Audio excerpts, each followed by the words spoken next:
Pour être à l'heure, nous sommes à l'heure. Oui, nous aurions voulu le faire exprès. Je suis bien heureuse de vous voir. Comment allez-vous depuis la dernière fois? Oh, vous savez. Oui, je sais. Cela va bientôt faire 1 an que ce cher Victor nous a quittés. 3 ans, Madame de Cron. 3 ans. Voilà ce que je voulais dire, 3 ans. Comme le temps passe vite. Ce sont les minutes qui sont longues. Fait-il? Ce sont les minutes qui sont longues. Surtout la nuit. Surtout la nuit. Cher Victor. Il vous aimait bien, Madame de Crampon. Avant qu'il ne tombât muet, il me parlait souvent de vous. Pardon! Mais quelle idée a-t-il de tomber muet? La paralysie, chère Madame, la paralysie. Cela a commencé par le côté droit. Le côté du foie. Plaît-il? Le côté du foie, à gauche, et le côté du cœur, à droite, le côté du foie. Peut-être. Remarquez, bien avant sa première crise, j'aurais dû me méfier. Et l'on savait. Nos rapports s'espaçaient de plus en plus. Ah oui? Racontez-moi ça! Ceci entre nous, Madame de Crampon. Non, Julie! Vous connaissez ma discrétion! Donc, vous me laissiez entendre que vos rapports... Enfin, mon mari était ce qu'on peut appeler un chaud lapin. Un chaud lapin! J'adore cette expression. Trop chaud même. Je le soupçonne d'avoir incendié tout le combustible qui se trouvait dans son entourage. Le nombre de secrétaires et de dactylos qui montèrent en grade dans son service. C'est pas possible! Ne croyez pas que je veuille le charger, ce pauvre cher Victor.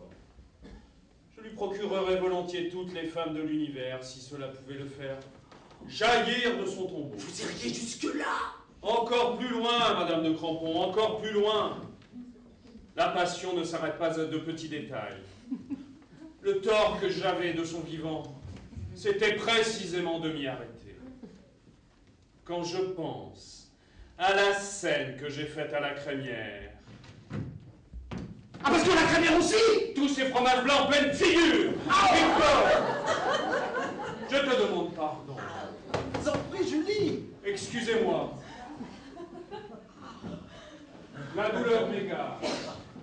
Si je comprends bien, Victor, vous négligez. Moi, Pardon! Et toi?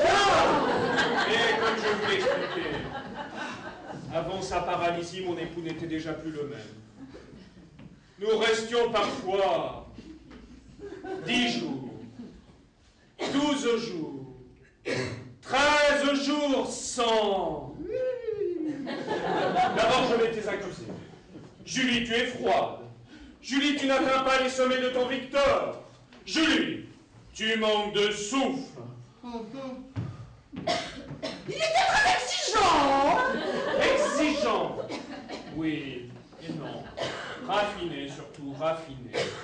Il s'appelait Badouin, comme vous savez. Victor Badouin. Mais en réalité, il descendait directement des 2 Sainte-Foy, Villemur de Saint-Onge. Comment cela? À la Révolution, son ancêtre, Jules de Sainte-Foy, Villemur de Saint-Onge, afin de s'éviter quelques désagréments, avait emprunté le nom de Badouin. Très exactement, il avait payé un certain César Badouin pour qu'il aille se faire guillotiner à sa place. Et ce monsieur Badouin se laissa trancher la tête par procuration. Oh, vous savez, pour de l'argent. Ceci à chaque fois de vous expliquer certaines subtilités de mon défunt. Du sang bleu coulait dans ses veines. Vous, Madame Lune, de Crampon, me suivez certainement. Je vous suis. Donc, pour en revenir à ce qui nous occupe, après m'être d'abord accusé, je me rendis compte que j'exagérais mon incurie en ce domaine, que ma froideur pouvait nourrir des feux redoutables. D'autres anguilles sont sous roche, pensais-je. Un soir, alors qu'il était rentré encore plus tard que de coutume, j'allais le trouver dans la salle de bain, je fermai la porte à clé, et je lui dis, « Victor, j'en ai assez. Choisis. C'est moi ou mon ami. » Par la bille!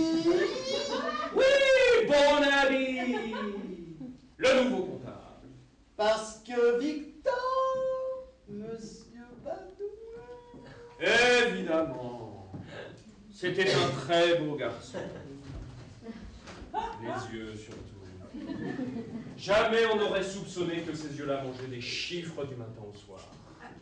Peut-être est-ce cela qui leur donnait cette pureté, cette sorte d'éclat mathématique. Voyons, ma petite Julie, vous ne vous sentez pas souffrante? Je vous ennuie avec mes histoires. M'ennuyer? Pas du tout, du tout! Et il aurait pour les dictances que vous lui parlâtes de Barnaby!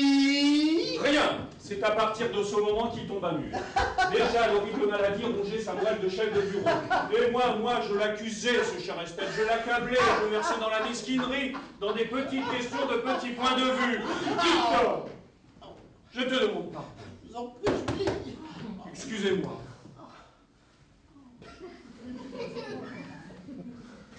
Le remords me tue. Oh, pauvre cher ange, pauvre tulipe noire. Comme vous êtes bonne, Madame de Crampon. Je vous en prie, je ne suis pas Victor. On dit ça. On dit ça. Mon petit dignité, allons. Chaque fois que je rencontre un ou une amie de Victor, c'est un peu de lui-même que je retrouve.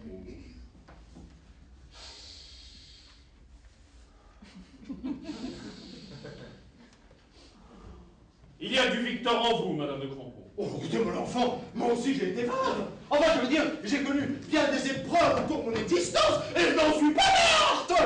Vous en mourrez, Madame de Crampon, vous en mourrez. Allons, vous êtes encore jeune, la terre continue de tourner, les petites filles sont à la corde, l'océan joue du bignou, les oiseaux cuitent, la France. Oh, les oiseaux. Victor aimait tant les oiseaux. Madame de Crampon, donnez-moi votre chapeau. Chapeau? Oui, votre chapeau.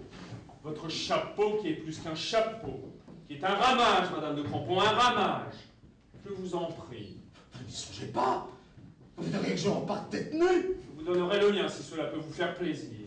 Je n'ai pas besoin qu'on me fasse plaisir. Chaque chose à sa place. Il aimait tant les oiseaux, Victor. La première fois qu'il viola une petite vieille, je lui ai demandé, oh, très doucement pour ne pas le froisser. Victor, pourquoi tu fais cela? Vous ne savez pas ce qu'il m'a répondu? Ma foi, non. Parce qu'elle ressemblait à un petit oiseau. C'était un poète, mon Victor. Ce n'est pas possible. Un homme si distingué, si ponctuel. Jamais un autre plus qu'un autre. Je vous en prie, cher grand ami, Victor me commande ce chapeau. Plumé ou déplumé, je l'obtiendrai. Tenez, parce que cela peut faire votre bonheur. Comment osez-vous me parler de bonheur? Les beaux oiseaux, les gracieuses volatiles. Voyons, ma petite Julie, vous n'êtes pas dans votre état normal. Parce que vous, Madame de Crampon, vous croyez dans un état normal. Si quelqu'un pouvait passer. Comment? Évidemment, on ne sait jamais. Pierre qui roule amasse pas mousse. Hein. Dirait vaut mieux que de te l'aura. Brebis qui belle perd sa goulée. Ah, parlez-moi encore de Victor, ce cher Victor. La première fois que je l'ai rencontré, c'était à l'enterrement de votre grand-mère. Vous vous souvenez l'enterrement de votre grand-mère? C'était content. Si je me souviens. C'est lui qui l'a tué. Hein? Remarquez, à partir d'un certain âge, il est indécent de ne pas mourir. Non seulement indécent, mais immoral. Très juste. Vous voulez que je vous raconte l'histoire? Je crains qu'il se fasse tard, on bavarde, les heures tournent. Ma grand-mère, comme beaucoup de vieillards, adorait les confitures. La gelée de groseille, surtout. La gelée de groseille. Elle aurait vendu son âme pour un seul pot. Un dimanche d'avril, nous étions en famille et remarquâmes que